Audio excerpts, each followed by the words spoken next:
রস না দিলে অনেকের ঘুম এসে যায়। আমাকে ওই পাশে নড়াইল জেলার একটা থানা আছে নড়াগাতি, আর বলবো না পরিচয়, আবার এই নড়াগাতিরাই শুনবেন আবার ইউটিউবে। সেদিন যে তাকে মধ্যেও কই আইছি ভাই নাই, বহু আগে ব্রিটিশ পিরিয়ডে ওই এলাকাতে প্রচুর হিন্দু মুসলমানও আছে। তো হিন্দু মুসলমান যুবকরা বিকেল বেলা ওখানে একটা জায়গা আছে, একটা স্পট, বসে বসে খোঁজ গল্প করে, এটা এই খেলাধুলা করে, আনন্দ ফুর্তি করে। তো ফাজলামি করিয়া দুইজনে বাই ছাড়া ছাড়ি ফাল্লা লাগছে, একজনে একটা দেয় আর একজনে একটা দেয়, একজনে একটা দেয় আর একজনে একটা দেয়। আর আজকে তো আর আনরেডি, অপ্রস্তুত ভাবে বেশি একটা সুবিধা হতে পারে না। এখন ওই জায়গায় দুইজনের পাল্লা হয়েছে, আগামী শনিবারে এই জায়গা বাই ছাড়িয়ে পাল্লা, যে যেভাবে পারো রেডি হয়ে আসবা। এই আটে কাড়াও দেশে ডেরা পিঠে যে অমুক জায়গায় এই হবে, এ কি কোয়ার মতো জিনিস।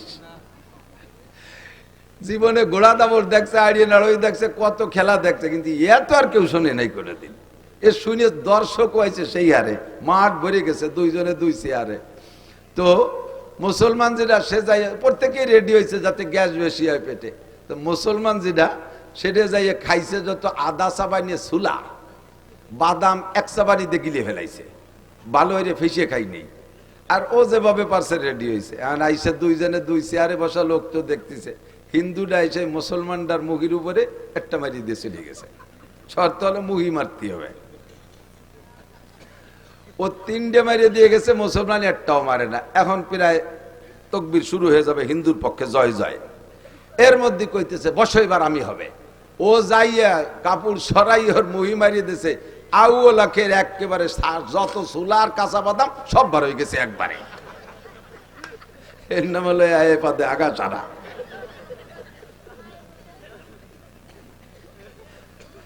সারা জীবন বইয়া এত দরবেশি ইনকাম করছো, তাহাজ্জুদের টাকা কোনো তা ছাড়ো নাই, গায়ের রক্ত পানি করে ইনকাম করছো, খরচ করছো কোন জায়গায় একটু কইয়ে যাও। কয় আল্লাহ গ্রামীণ ব্যাংকের কিস্তি দিছি, আশার কিস্তিতে সব, এই কথা কইস না, আশার কিস্তিতে দিছি, অমুক জায়গা সুদে দিনায় টাকাগুলো দিয়ে দিছি। আল্লাহ কয় নো টক বাটুস্কুট, কথা হবে না, পিঠে সালা বান্ধ,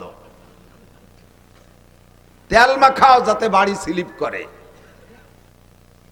তোমার আল্লাহ আমার ইনকাম সম্পর্কে তুমি ও জায়গা হাত দিও না, খরচটা কিভাবে আছে এটা একটু শুনে নাও। এই শুনলি তুমি আর অধিক জাতি চাবা না, কও তাই খরচই আগে কও। আল্লাহ প্রত্যেক বছর জাকাত পাই টু পাই আদায় করছি, প্রতিবেশী কত মানুষের যে ঘর বাড়ি বানায় দিছি তার ঠিক নেই, কত মানুষের মেয়ের বিয়েতে সম্পূর্ণ খরচ আমি দিয়ে দিছি। এরপরে কুরবানি দিছি হাটের সবচেয়ে বড় গরু, জাকাত তো দিয়েছি, বছরে প্রত্যেকবার এক একটা উমরা করছি, হজ করছি 5 বার। শুনিও আমার ইনকামের খরচের বিষয়। এরপরে কত মানুষকে যে আমার টাকা দিয়ে তবলিগি পাঠাইছি ঠিক নাই, আর মাদ্রাসার মসজিদও আমার করে দেয়া, উত্তর পাশের বিল্ডিংও আমার করে দেয়া। লাস্টে শেষবার যখন হজে গেছি, আল্লাহ যাইয়ে দেখি যে কাবা ঘরের গিলাপ দেবে, সে জায়গাও শুনিয়া ও জায়গা 10 লাখ টাকা দিয়ে আসছি। তুমি কও আমারে কিভাবে ঠেকাবা। কদরে গৌহর সাবেদানাত ইয়া বেদানাদ সাপরি, কদরে গৌহর সাবেদানাদ ইয়া বেদানাদ জৌহারি, কদরে গুলবুল বুল বেদানাদ ইয়া বেদানাদ সাপরি। নেকির মর্যাদা যে বোঝে সে নেকির জন্য পাগল হয়ে ছোটে, যে যার মর্যাদা বোঝে সে তাকে খোঁজে, যে বোঝে সে খোঁজে। সাহাবাই কিরাম নেকির মর্যাদা বুঝতেন, পাগলের মতো নবী পাকের সাথে ছুইটা মক্কার আরাম আয়েশের বাড়ি ফেলে মদিনায় শরণার্থী হয়ে যে উঠছেন। সাহাবাই কিরাম নেকির মর্যাদা বুঝতেন, সুখের শান্তির পছন্দের স্ত্রীকে ঘরে ফেলে রেখে ময়দানে যে গলা কাটাই দিয়ে শাহাদত বরণ করে নেকি কামাই করছেন। বড়রা নেকির মর্যাদা বুঝতেন, সারা রাত আরামের বিছানাকে ফেলে রেখে শীতের রাত্রে অজু করে ঠান্ডা রাত্রে দাঁড়িয়ে দাঁড়িয়ে তাহাজ্জুদ পড়ছেন নেকির লোভে। যে যার মজা বোঝে সে তাকে খোঁজে। যুবকরা মোবাইলের মজা বোঝে, রাতভর 4 জন গোলে বসে বসে টিপাটিপি হতে তালে থাকে। সুবহানাল্লাহ।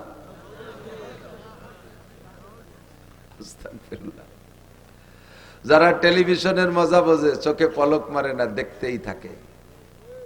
বিশ্বকাপের সময় দেখেছি রাত 2টার সময় ম্যাচ, তাও দেখি যে ব্যান ব্যান করতেছে টেলিভিশনের সামনে। 3টের ম্যাচ তাও মিস করে না, 4টের ম্যাচ তাও মিস করে না। শীতকালে খেলা হয়েছে রাত 5টায় ম্যাচ, কনকনে শীতের রাত্রে দাঁড়ায় দেখতেছে, তারা এর মজা বোঝে, ওখানে গিয়ে দাঁড়ায় দাঁড়ায় দেখে, ঠিক না? যে বিড়ির মজা বোঝে সে যত কষ্ট হোক একটা বিড়ি সংগ্রহ করেই ছাড়ে। আমি বিড়ির মজা বুঝিনি, আপনারা যারা খান না বোঝেন না। আমারে যদি বলা হয় হুজুর যদি একটা বিড়ি স্টেজে বসে খান 1 লাখ টাকা দেবো, 1 লাখ টাকা দিলেও কি আমার এই জায়গায় বসে একটা বিড়ি খাওয়া সম্ভব? আমি এই জায়গা থেকে বিড়ি খাইয়ে বাড়ি যাওয়ার আগে, আমি বাড়ি যাওয়ার আগে বিড়ি বাড়ি চলে যাবে। এই জন্য যে টাওয়ার দাঁড়ায় রয়েছে, সারা বাংলাদেশে বিড়ি পৌঁছে যাবে।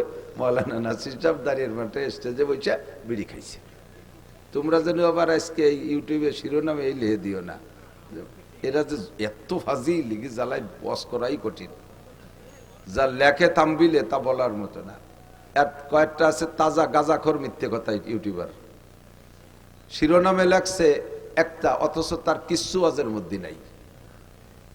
এমন একটা দেশে যায় শিরোনামটা দেখিয়া শ্রোতারা ওই ওয়াজটা শুনতে বাধ্য। দেখি হুজুর এই কথাটা কোথায় কইছে, দেখি কোন জায়গা কইছে, এই দেখি অতি সে শুনতে তো শোনা হয়ে গেছে, ওনার ভিউ হয়ে গেছে ফাঁকে। যে কথা দিয়ে লেখছে সে কথা কোথাও নাই। তোমাকে আমি ক্ষমা করব না, কিয়ামতের ময়দানে তোমাকে আমি ধরব, এবং তুমি একজন মিথ্যাবাদী। তোমার শাস্তি কি হবে তুমি জেনে নাও। জাহান্নামের আগুনের মধ্যে পুড়বা, আর লাগামের ভিতর দিয়ে আগুনের বিষাক্ত ছুরি ঢুকই দিয়ে কান পর্যন্ত, ওই পাশে থেকে বাম পাশে ঢুকই দিয়ে ফাড়তে থাকবে, এই পাশ ঠিক হয়ে যাবে। লক্ষ লক্ষ কোটি কোটি বছর তোমার লাগাম পাড়বে। আমি যতক্ষণ ক্ষমা না করবো, আল্লাহ ক্ষমা করবে না। এই আমার যারা একান্ত আছো, তোমরা এই কথাগুলো ছেড়ে দিও, যাতে ওই চোরসুট্টা গুলো সাইজ হয়ে যায়। এত বড় আজে বাজে। মজলিসু ফিকহিন খায়রুম মিন ইবাদাতি 60 সানা। লাগাতার 60 বছর নফল নামাজ আর নফল রোজা কয়জনে রাখতে পারি? আছেন নাকি এর মধ্যে কেউ? 60 বছর বিরামহীন। এবং খয়ের মানে ভালো, বেশি। এ বেশি আরবিতে কিছু কিছু সংখ্যা আছে, বাংলায়ও আছে, যে সংখ্যাগুলো নির্ধারিত সংখ্যা বোঝানোর জন্য বলে না, এ তো অধিক বোঝানোর জন্য, যাকে বলে আরবিতে বলা হয় আদদে কাসির, অধিক সংখ্যা বোঝানোর জন্য। মূলত যে সংখ্যা বলছে ওইটা না। যেমন লাইলাতুল কদর খায়রুম মিন আলফি শাহর, সবে কদরে 1 রাত ইবাদত করলে 1000 মাসের চাইতে বেশি নাকি? 1000 মাসের চাইতে, এখানে 1000 মানে 1000 না, হাজার হাজার মাস ইবাদতের চাইতে বেশি। বলি সুবহানাল্লাহ। বাংলায় এরকম সংখ্যা বলে। আপনার বাড়ি মেহমান আসার কথা 5 জন, ঘটনাক্রমে মেহমান চলে এসেছে 10 জন। রিসিপশনে বসতে দিয়েছেন, ডাইনিং টেবিলে বা দস্তারখানে বসতে দিয়েছেন। ঘরের থেকে মহিলা বলতেছে তাড়াতাড়ি পুরুষকে খাওয়াই বিদায় দেন, মহিলারাও আছে তাকে খাওয়াতে হবে। আপনি একবার ঘরে যান, একবার ওই জায়গায় আসেন, একবার ঘরে যান, একবার ওই জায়গায়। জগ গিলাস থাল প্লেট কিচ্ছু আনেন না। মহিলা কাছে তাড়াতাড়ি খাওয়াই দেন, তুই আমাকে ঝামেলা আছে। কারে কি কচু খাবো? 14-20 মেহমান আইছে, 14-20 মানুষ আছে। 14-20 কয়জন হয়? 280 জন না? সে জায়গা কি 14-20 কওয়া উদ্দেশ্য নাকি? তার মানে সীমা লঙ্ঘন করছে, বেশি আইছে, পরিমাণের চাইতে বেশি আছে। একে বলে আদদে কাসির।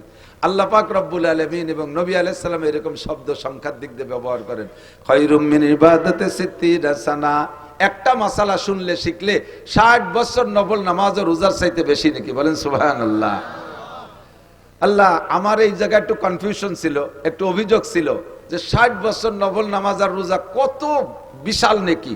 একটা মাসালার দাম তার চেয়ে বেশি হবে কেন? এরকম কি মাসালা আছে? তো পরে খুঁজে পেলাম অবশ্যই এরকম মাসালা আছে।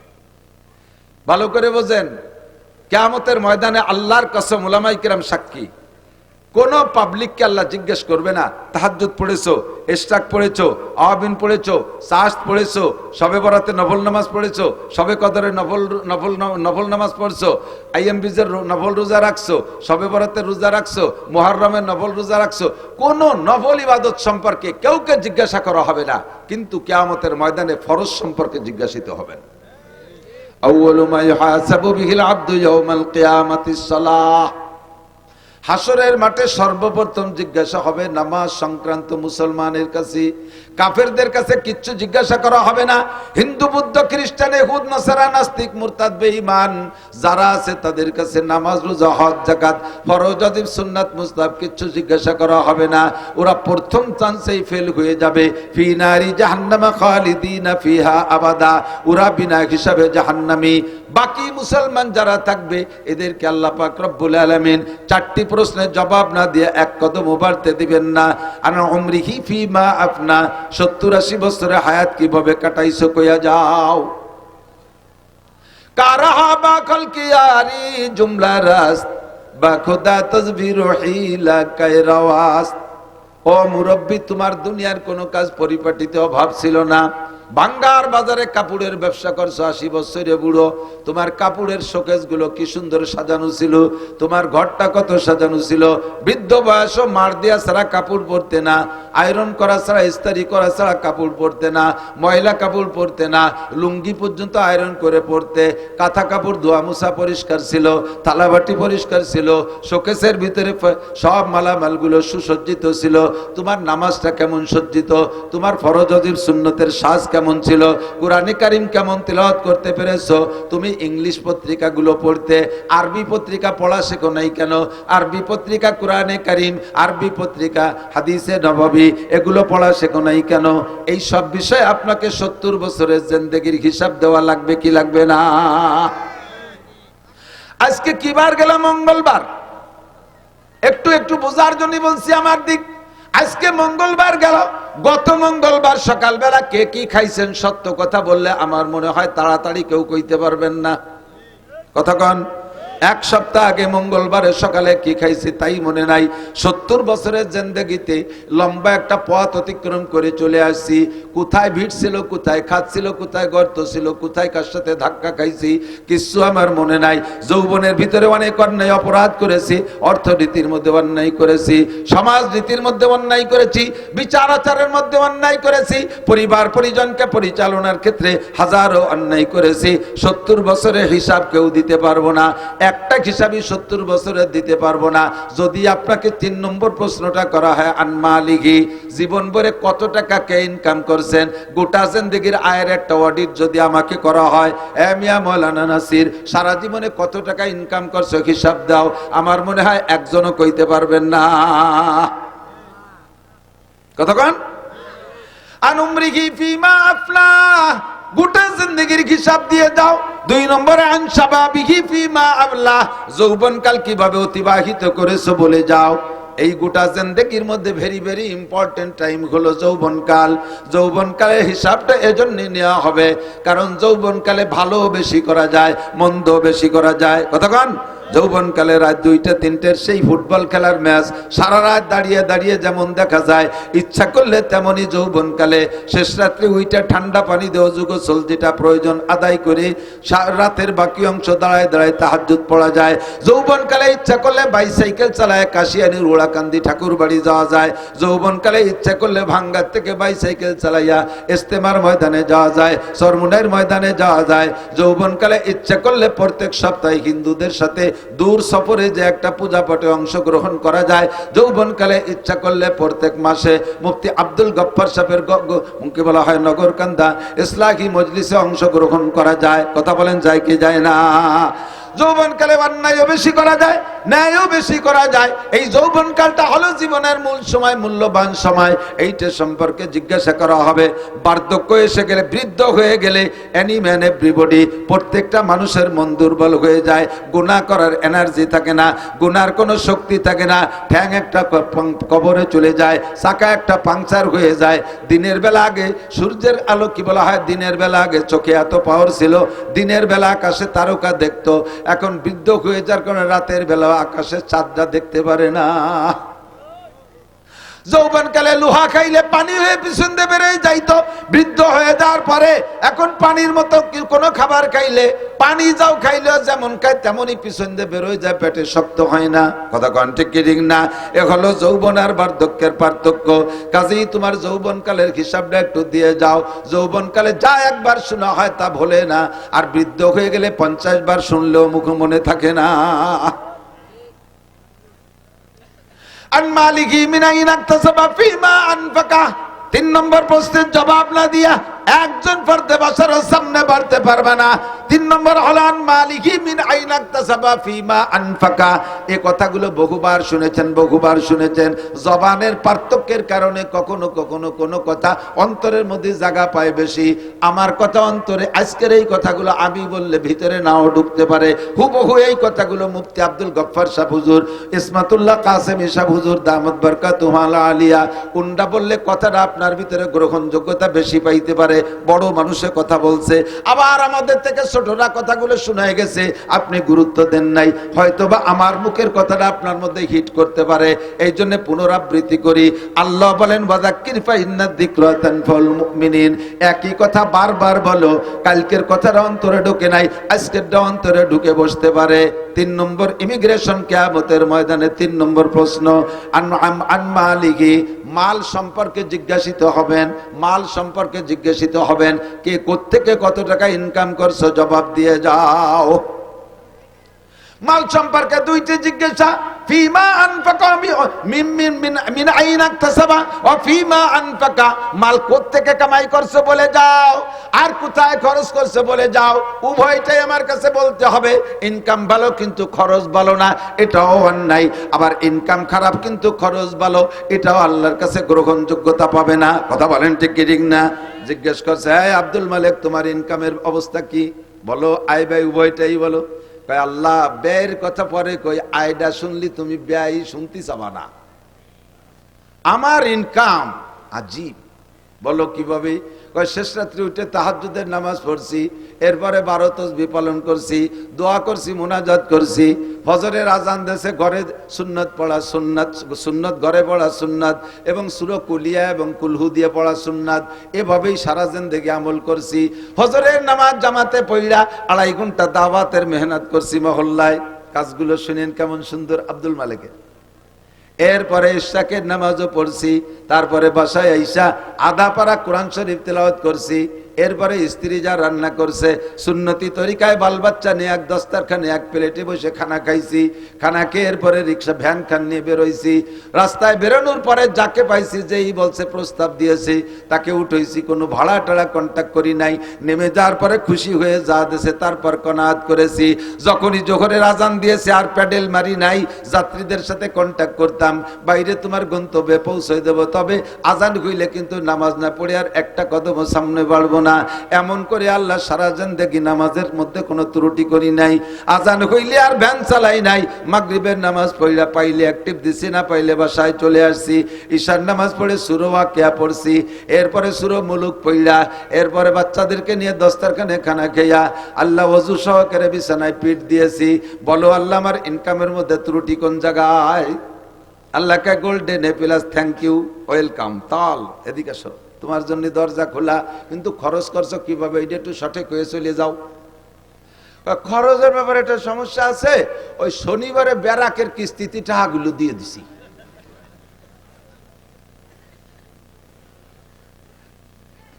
বাংলায় কয় একে পাদে আগা সারা।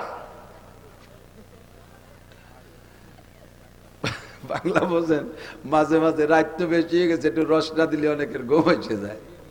আমাকে ওই পাশে নড়াইল জেলার একটা থানা আছে নড়াগাতি, আর বলবো না পরিচয়, আবার এই নড়াগাতিরাই শুনবেন আবার ইউটিউবে। সেদিন যে তাকে মধ্যেও কই আইছি ভাই নাই, বহু আগে ব্রিটিশ পিরিয়ডে ওই এলাকাতে প্রচুর হিন্দু মুসলমানও আছে। তো হিন্দু মুসলমান যুবকরা বিকেল বেলা ওখানে একটা জায়গা আছে, একটা স্পট, বসে বসে খোঁজ গল্প করে, এটা এই খেলাধুলা করে, আনন্দ ফুর্তি করে। তো ফাজলামি করে দুইজনে বাই ছাড়া শাড়ি ফাল্লা লাগছে। একজনে একটা দেয় আর একজনে একটা দেয়, একজনে একটা দেয় আর একজনে একটা দেয়। আর আজকে তো আর আনরেডি, অপ্রস্তুত ভাবে বেশি একটা সুবিধা হতে পারে না। এখন ওই জায়গায় দুইজনের পাল্লা হয়েছে। আগামী শনিবারে এই জায়গা বাই ছাড়িয়ে পাল্লা, যে যেভাবে পারো রেডি হয়ে আসবা। এই আটে কাড়াও দেশে ডেরা পিটে অমুক জায়গায় এই হবে, এ কি কোয়ার মতো জিনিস। জীবনে ঘোড়া দাবড় দেখছে, আড়িয়ে নাড়ই দেখছে, কত খেলা দেখছে, কিন্তু এত আর কেউ শোনে নাই কোনোদিন। এ শুনে দর্শক হয়েছে সেই হারে, মাঠ ভরে গেছে, দুইজনে দুই চেয়ারে। তো মুসলমান যেটা সে যাই প্রত্যেকেই রেডি হয়েছে যাতে গ্যাস বেশি হয় পেটে। তো মুসলমান যেটা সেটা যাইয়ে খাইছে যত আদা চাবাই নিয়ে সুলা, বাদাম এক চাবানিতে গিলে ফেলাইছে, ভালো হইরে ফেসিয়ে খাই নেই। আর ও যেভাবে পারছে রেডি হয়েছে, আর আইসে দুইজনে দুই চেয়ারে বসা লোক তো দেখতেছে, হিন্দুটা এসে মুসলমানটার মুখির উপরে একটা মারি দিয়ে চলে গেছে। শর্ত হলে মুহি মারতে হবে। ও তিনটে মারিয়ে দিয়ে গেছে, মুসলমান একটাও মারে না। এখন প্রায় তকবির শুরু হয়ে যাবে, হিন্দুর পক্ষে জয় জয়। এর মধ্যে কইতেছে বসো এবার আমি হবে। ও যাইয়া কাপড় সরাই ওর মুহি মারিয়ে দিয়েছে। আউ লাখের একেবারে যত সুলার কাঁচা বাদাম সব বার হয়ে গেছে একবারে। এর নাম হলো আয়ে পাদে আগা ছাড়া।